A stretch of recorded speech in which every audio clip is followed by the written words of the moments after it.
Hello friend, welcome to ST tutorial YouTube channel.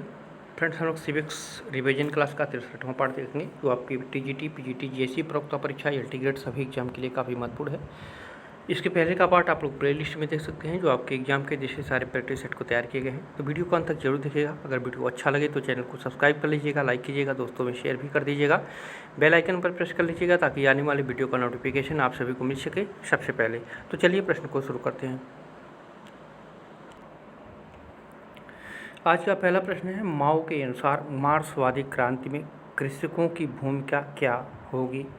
तो यहाँ पे करेक्ट आंसर हो जाएगा आपका ऑप्शन नंबर सी, महत्वपूर्ण होगी। ठीक है, माओ जो है मार्क्स के सर्वहारा वर्ग के विपरीत जो है मार्क्सवादी क्रांति असंतोष का मुख्य वाहक कृषक वर्ग को मानते हुए क्रांति में जो है कृषकों को महत्वपूर्ण भूमिका होगी यह सिद्ध किया था। माओ जो है आधुनिक चीन का साम्यवादी विचारक था, जिसने क्रांति के मार्क्सवादी सिद्धांत और व्यवहार को चीन की परिस्थितियों के अनुसार जो है ढालने का प्रयास किया था। तो यहाँ पे सी ऑप्शन आपका करेक्ट हो जाएगा। अगला क्वेश्चन है, मार्क्स ने निम्न में से किस सिद्धांत का प्रतिपादन किया। किस सिद्धांत का प्रतिपादन किया था मार्क्स ने। तो ये ऑप्शन आपका करेक्ट हो जाएगा। अतिरिक्त मूल्य का सिद्धांत का प्रतिपादन जो है मार्क्स ने किया था।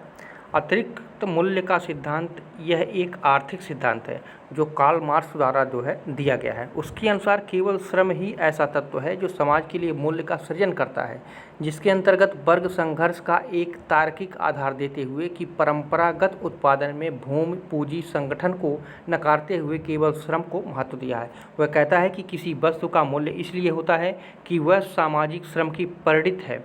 अतः यह सिद्ध किया कि श्रम के आधार पर श्रमिकों को मजदूरी मिले। जब किसी वस्तु या उत्पाद का निर्माण होता है तो समस्त निर्माण प्रक्रिया में जो है कच्चे माल से अंतिम उत्पाद बनाने तक जो है अतिरिक्त मूल्य पैदा होता है, जो पूंजीपति का लाभ होता है, जबकि वह लाभ जो है अतिरिक्त मूल्य पैदा करने में जो है सबसे बड़ा योगदान मजदूर का होता है, लेकिन उसे जीवन जीने लायक अंश भी नहीं मिलता। यही क्या है, अतिरिक्त मूल्य का सिद्धांत उन्होंने बताया था। तो यहाँ पे ए ऑप्शन आपका करेक्ट हो जाएगा। अगला क्वेश्चन है, संविधान में समानता के अधिकार मुख्यतः विच्छेदों में है, अर्थात किस अनुच्छेद में है समानता का अधिकार।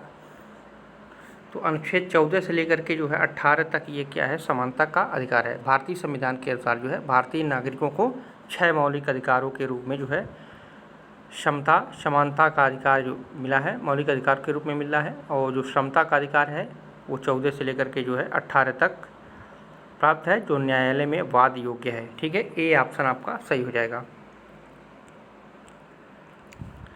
अगला क्वेश्चन है, लेनिन के अनुसार साम्राज्यवाद पूंजीवाद की उच्चतम अवस्था है। सी ऑप्शन आपका सही हो जाएगा। लेनिनवाद जो है साम्राज्यवाद और सर्वहारा क्रांति के युग का मार्क्सवाद है। साम्राज्यवाद जो है पूंजीवाद की उच्चतम अवस्था है। लेनिन की एक पुस्तक थी the highest stage of capital. ठीक है, the highest stage of capital जो 1916 में प्रकाशित हुई थी, उसके अंतर्गत कहा था कि पूंजीवाद एक नए और अंतिम दौर में पहुंच चुका है, जिसे साम्राज्यवाद कहते हैं, जिसमें जो है इसका स्वरूप सैन्यवादी परोपजीवी उत्पीड़नकारी हो गया है। लेनिन जो है रूस के बोल्शेविक क्रांति के कर्णधार के रूप में प्रसिद्ध है। अंत में लेनिन जो है इस निष्कर्ष पर पहुंचा कि साम्राज्यवाद जो है पूंजीवाद की उच्चतम अवस्था है। तो यहाँ पे सी ऑप्शन आपका करेक्ट हो जाएगा। अगला क्वेश्चन है, मार्क्सवाद ने पट्रीसियन, प्लेबियन और गिल्ड मास्टर जर्नीमेन का उल्लेख किस संदर्भ में किया था। तो वर्ग संघर्ष के संदर्भ में किया था। ए ऑप्शन आपका इसमें सही हो जाएगा। मार्क्सवाद के शिल्पकार कार्ल मार्क्स और फ्रेडरिक एंजल्स ने लिखा है कि जब तक विद्यमान सभी समाजों का लिखित इतिहास वर्ग संघर्ष का इतिहास है, मार्क्स का वर्ग जो है संघर्ष का सिद्धांत ऐतिहासिक भौतिकवाद का एक पूरक सिद्धांत है। पैट्रिशियन, प्लेबियन और गिल्ड मास्टर जर्नीमेन का उल्लेख जो है वर्ग संघर्ष के संदर्भ में किया था। और मार्क्स के अनुसार जो है समाज के शोषक और शोषित दो वर्ग सदा ही आपस में संघर्ष रहते हैं और इनमें समझौता कभी संभव नहीं है। तो उन्होंने वर्ग संघर्ष के संदर्भ में इन सबको बताया था। तो ए ऑप्शन सही हो जाएगा। अगला क्वेश्चन है, निम्न में से किस देश को स्वतंत्र नियामकीय आयोग की जन्मस्थली माना जाता है? तो ये फ्रांस है, सी ऑप्शन करेक्ट हो जाएगा। ठीक है, स्वतंत्र नियामकीय आयोग का जन्म संयुक्त राज्य अमेरिका की विशेष संवैधानिक रचना से हुआ है। स्वतंत्र नियामकीय आयोग एक विलक्षण प्रकार की प्रशासकीय इकाई है और स्वतंत्र नियामकीय आयोग की स्थापना जो है व्यक्तिगत और सामूहिक प्रकार की सामाजिक, आर्थिक, राजनीतिक गतिविधियों के लिए नियम बनाना, उन्हें लागू करना तथा उनका निषेध होने पर जो है कार्रवाइयाँ करना है। ठीक है, तो स्वतंत्र नियामकीय आयोग का जन्म स्थली जो है वो कहाँ माना जाता है? फ्रांस को जाता है। तो यहाँ पे सी ऑप्शन आपका करेक्ट हो जाएगा। अगला क्वेश्चन है, संयुक्त राष्ट्र महासभा द्वारा पारित सामूहिक सुरक्षा से संबंधित एक महत्वपूर्ण प्रस्ताव निम्न प्रतिवेदन पर आधारित था। तो किस प्रतिवेदन पर वो आधारित था? तो एचिसन प्रस्ताव 1950 पर आधारित था। ठीक है, सामूहिक सुरक्षा से आशय ऐसी क्षेत्रीय या वैश्विक सुरक्षा व्यवस्था से है जिसका प्रत्येक घटक राज्य यह स्वीकारता है कि किसी राज्य की सुरक्षा सभी चिंता का विषय है। यह एक मैत्री सुरक्षा प्रणाली से अधिक महत्वाकांक्षी प्रणाली है।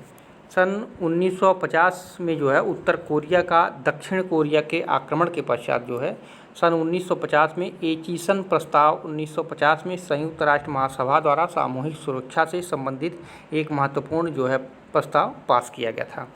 ठीक है, तो ये प्रतिवेदन उसी पर आधारित था। तो यहाँ पे डी ऑप्शन आपका करेक्ट हो जाएगा। अगला क्वेश्चन है, फ्रांसीसी क्रांति का नारा था। तो फ्रांसीसी क्रांति का क्या नारा था? तो डी ऑप्शन करेक्ट हो जाएगा, स्वतंत्रता, समानता, बंधुता। ठीक है, फ्रांसीसी क्रांति जो है फ्रांस के इतिहास में राजनैतिक और सामाजिक उथल पुथल का आमूल परिवर्तन की अवधि थी। फ्रांस की राज्य क्रांति जो है 1789 ईस्वी में लुई 16वां के शासन में काल में हुई थी और यह क्रांति जो है वाल्टेयर, मॉन्टेस्क्यू एवं रूसो से प्रभावित थी। इसके दौरान जो है फ्रांस की सरकारी संरचना में आमूल परिवर्तन हुए और यह नागरिकता और अविच्छेद अधिकारों के प्रबोधन सिद्धांतों पर आधारित हो गई। इस क्रांति में जो है समानता, स्वतंत्रता और बंधुत्व का नारा दिया गया था। तो यहाँ पे डी ऑप्शन आपका सही हो जाएगा। अगला क्वेश्चन है, संघीय व्यवस्था में प्रायः निम्न की आवश्यकता होती है। तो संघीय व्यवस्था में किसकी आवश्यकता होती है? तो लिखित संविधान और शक्ति विभाजन की। ठीक है, तो यहाँ पे ए ऑप्शन आपका करेक्ट हो जाएगा। भारत अत्यधिक विशाल और बहुत विविधता से परिपूर्ण है। ऐसी स्थिति में भारत के लिए संघात्मक शासन व्यवस्था को ही अपनाना स्वाभाविक है। संघात्मक शासन से तात्पर्य ऐसे शासन से है जिसमें संविधान द्वारा ही केंद्र सरकार और इकाइयों के सरकारों के मध्य शक्ति का विभाजन कर दिया जाता है और इन दोनों की को जो है शक्ति विभाजन से संबंधित कोई परिवर्तन करने का अधिकार नहीं है। संविधान का जो प्रथम अनुच्छेद है उसमें कहा गया है कि भारत राज्यों का एक संघ होगा और संघ राज्य होने के लिए मुख्य रूप से 5 विशेषताएं होनी चाहिए। राज्य की स्वतंत्रता और राष्ट्रीय एकता का सामंजस्य होना चाहिए, दोहरी नागरिकता होनी चाहिए, तीसरा जो है संविधान की सर्वोच्चता होनी चाहिए, स्वतंत्रता एवं सर्वोच्च न्यायपालिका होना चाहिए, शक्तियों का विभाजन होना चाहिए। विश्व में संघवाद का सर्वोत्तम उदाहरण जो है वो संयुक्त राज्य अमेरिका है। ठीक है, उसके बाद जो है देख सकते हैं आप भारत को। तो यहाँ पे ए ऑप्शन आपका सही हो जाएगा। अगला क्वेश्चन है, अमेरिका के खाद्य सुरक्षा पर सहमति के पश्चात भारत ने किस प्रस्ताव पर सहमति दी है? तो ये विश्व व्यापार संगठन के मुक्त व्यापार सरलीकरण समझौते पर। बी ऑप्शन आपका सही हो जाएगा। अमेरिका से जो है खाद्य सुरक्षा पर सहमति 14 नवंबर 2014 के पश्चात भारत ने विश्व व्यापार संगठन के व्यापार सरलीकरण समझौते पर जो है अपना संकल्प लिया और संकल्प में विश्व भर में खाद्य सुरक्षा पर विशेष बल देना है और इस सहमति के बाद जो है विश्व व्यापार संगठन में व्यापार सुविधा समझौते, ठीक है, TFA को जो है लागू करने का रास्ता साफ हो गया। तो यहाँ पे आपका बी ऑप्शन करेक्ट हो जाएगा। अगला क्वेश्चन है, वीडियो को आप लोग लाइक शेयर जरूर करते रहिए, ठीक है। अगला क्वेश्चन है, थॉमस हेयर का नाम किस निर्वाचन पद्धति से है? तो सही उत्तर हो जाएगा आपका ऑप्शन नंबर ए, आनुपातिक पद्धति से, ठीक है। थॉमस हेयर का जो नाम है वो आनुपातिक पद्धति से जुड़ा हुआ है। आनुपातिक पद्धति से प्रतिनिधित्व की आनुपातिक पद्धति का प्रतिपादन जो है ये हुआ था 18वीं सदी में। थॉमस हेयर की एक पुस्तक थी प्रतिनिधित्व का चुनाव, थॉमस की एक पुस्तक थी प्रतिनिधित्व का चुनाव, उसमें जो है इसका वर्णन किया था। और इस पद्धति में जो है देश भर में सभी वर्गों को उनकी जनसंख्या के अनुपात में प्रतिनिधित्व दिया जाता है। आनुपातिक प्रतिनिधित्व का सबसे पहले विकास जो है डेनिश मंत्री कार्ल आंद्रेई ने जो है 1753 में किया, जिसे जो है परिष्कृत करने का कार्य थॉमस हेयर ने किया। तभी से इसे हेयर प्रणाली भी कहा जाता है, इसको जो है हेयर प्रणाली भी तभी से कहा जाता है। यह पद्धति जो है नॉर्वे, स्वीडन, डेनमार्क जैसे देशों में काफ़ी प्रचलित है। तो यहाँ पे ए ऑप्शन आपका करेक्ट हो जाएगा। अगला क्वेश्चन है, द एंड ऑफ आइडियोलॉजी के लेखक कौन है? तो डेनियल बेल हैं, डी ऑप्शन करेक्ट हो जाएगा। मानवतावादी विचारधारा के प्रवर्तक भी माने जाते हैं डेनियल बेल, और डेनियल बेल के द्वारा जो है 1960 में ये पुस्तक लिखी गई थी, द एंड ऑफ आइडियोलॉजी। और यह 50 के दशक में राजनीतिक विचारों में जो है थकावट पर डेनियल बेल द्वारा प्रकाशित निबंधों का एक संग्रह था। तो यहाँ पे डी ऑप्शन आपका करेक्ट हो जाएगा। अगला क्वेश्चन है, संयुक्त राष्ट्र को मुख्यतः किस संगठन का परिवर्ती रूप माना जाता है? तो लीग ऑफ नेशंस का, ठीक है, डी ऑप्शन करेक्ट हो जाएगा। संयुक्त राष्ट्र को मुख्यतः लीग ऑफ नेशन संगठन का परवर्ती रूप माना जा सकता है। लीग ऑफ नेशन यह संगठन शांति के उद्देश्यों को प्राप्त करने में जो है असफल रहा। लीग ऑफ नेशंस की स्थापना जो है प्रथम विश्व युद्ध के बाद अमेरिकी राष्ट्रपति वुड विल्सन की सक्रिय भूमिका से हुई थी, और द्वितीय विश्व युद्ध के बाद जो है अमेरिकी राष्ट्रपति फ्रैंकलिन जी रूजवेल्ट की सक्रिय भूमिका से लीग ऑफ नेशन का परिष्कृत स्वरूप जो है 1945 में जाकर के संयुक्त राष्ट्र संघ की स्थापना हुई, ठीक है। तो इसी का वो रूप था, ठीक है, लीग ऑफ नेशंस का, संयुक्त राष्ट्र संघ का। तो यहाँ पे डी ऑप्शन आपका सही हो जाएगा। अगला क्वेश्चन है, हाब्स के अनुसार प्राकृतिक अवस्था में मानवीय जीवन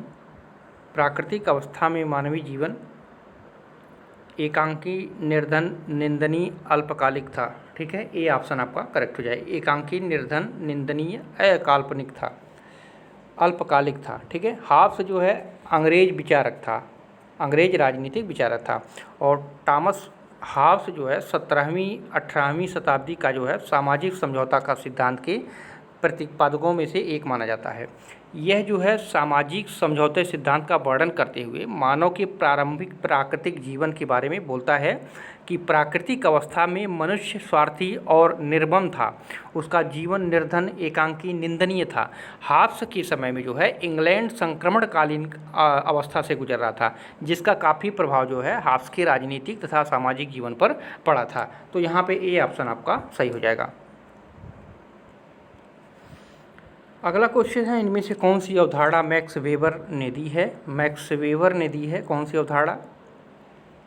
तो यहाँ पे सी ऑप्शन करेक्ट हो जाएगा। नैतिक संप्रभुता की अवधारणा जो है मैक्स वेबर ने दी थी। मैक्स वेबर एक जर्मन समाजशास्त्री और राजनीतिक अर्थशास्त्री भी था, और उन्होंने जो है आधुनिक समाजशास्त्र के जन्मदाताओं में से एक माना जाता है।